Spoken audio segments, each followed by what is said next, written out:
Hello, this is Stefan again from schristoph.online. Today we'll talk about my latest blog post, why AI tokens are so expensive and what actually makes them cheaper. The spark was a computer file episode on the same question. I wanted to go one level deeper and separate the physical work a model does from the arithmetic that shows up on your bill. The core idea is that generation has two phases that use the accelerator very differently. Prefill reads your whole prompt and can process those positions in parallel, so it tends to be compute heavy. Decode produces the answer one token at a time, and at small batch sizes it is usually limited by memory bandwidth, not raw compute. This diagram makes the asymmetry concrete. On one side, prefill fans out across the input positions in parallel. On the other, decode marches forward one token at a time, rereading the weights and the growing cache at every step. Same model, two very different bottlenecks, which is exactly why they need different optimizations. That growing cache has a name, the KV cache. Instead of recomputing the keys and values for every earlier token at each step, the model stores them once and reuses them. It trades a lot of repeated computation for memory, but that memory lives on the accelerator right next to the weights and every other active request. And here is the tension. As the context gets longer, the KV cache grows linearly and eats into the memory you would otherwise use to batch more requests together. Batching is one of the biggest efficiency levers because one weight RAID serves everyone in the batch, so a bigger per request cache quietly means fewer concurrent requests and lower throughput. Now the big OHAF, and this is where people get tripped up. Standard attention is quadratic in sequence length, but the more useful number for your bill is the input token volume in a multi-turn chat. If you resend the full history every turn, the tokens you are charged for grow with the square of the number of turns. You might push back here. Doesn't every series stack already cache? So the quadratic claim is unfair. It is a fair challenge. What that quadratic term actually counts is input token volume, not the work a cache can skip. Caching removes recomputation of the matching prefix, but the new tokens still attend over the whole history.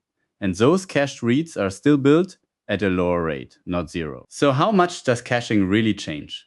The honest framing is memoization. Store reusable state for an unchanged prompt prefix and skip recomputing it on a hit.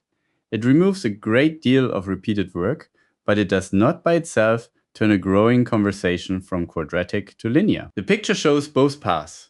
Without a cache, the repeated prefix is recomputed at the full input rate every single time.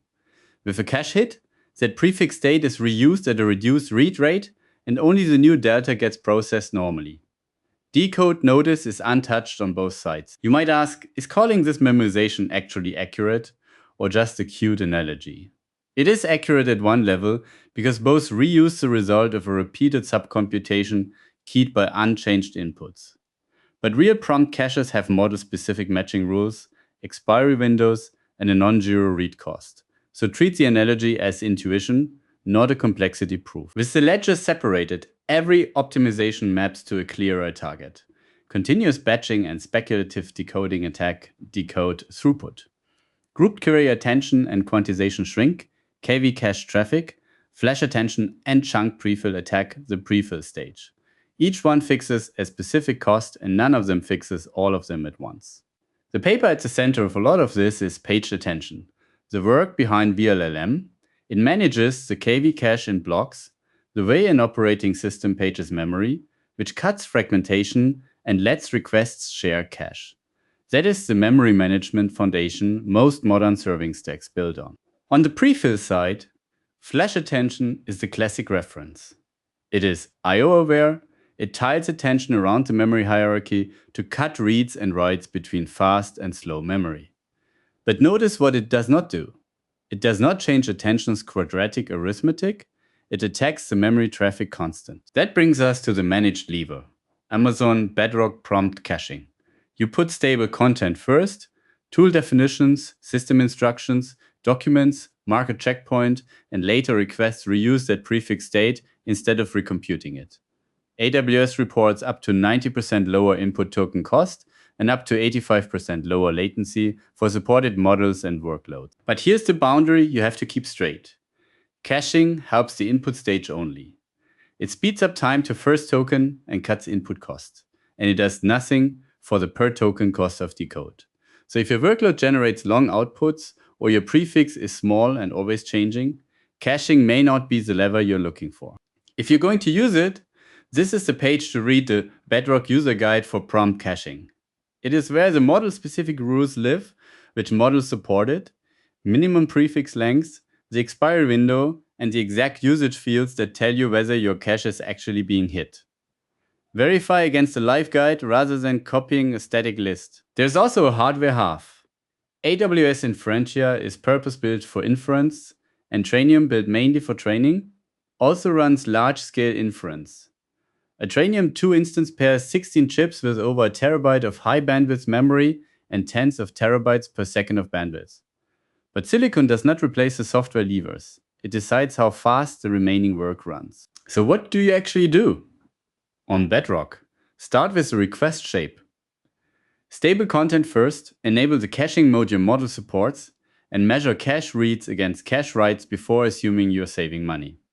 If you host the model yourself on SageMaker or EC2, the lower level levers become yours: batching, quantization, paged attention, and the hardware choice.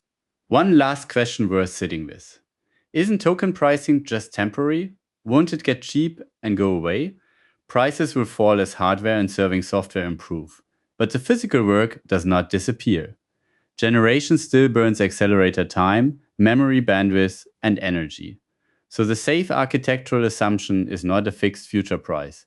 It is to keep measuring your input and output volumes. What stuck with me from that afternoon in Austria is how much of modern AI cost comes back to the classic toolkit. Memory hierarchies, asymptotic analysis, batching, and caching. The useful move is not spotting a quadratic term. It is naming the variable, separating computation from billing, and finding the repeated work you can safely reuse. Thanks for listening. I hope this was helpful. If so, you can reach out on LinkedIn directly or head to my blog at schristoph.online. Let's keep in touch. Take care.